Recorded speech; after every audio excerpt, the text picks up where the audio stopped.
National Weather Service in Chicago has issued a severe thunderstorm warning for southeastern DuPage County in northeastern Illinois, central Cook County in northeastern Illinois, until 9:15 p.m. At 8:17 p.m., a severe thunderstorm was located over Wheaton, moving southeast at 15 miles per hour.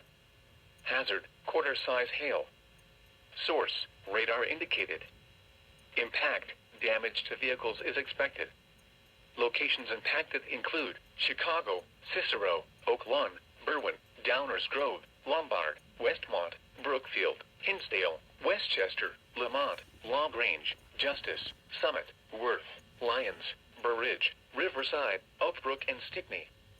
Including the following interstates: Interstate 55 between mile markers 271 and 289. Interstate 88 between mile markers 134 and 135. Interstate 355 between mile markers 15 and 17. This includes Argonne National Laboratory, Brookfield Zoo, SeatGeek Stadium, and Moraine Valley Community College. For your protection, move to an interior room on the lowest floor of a building.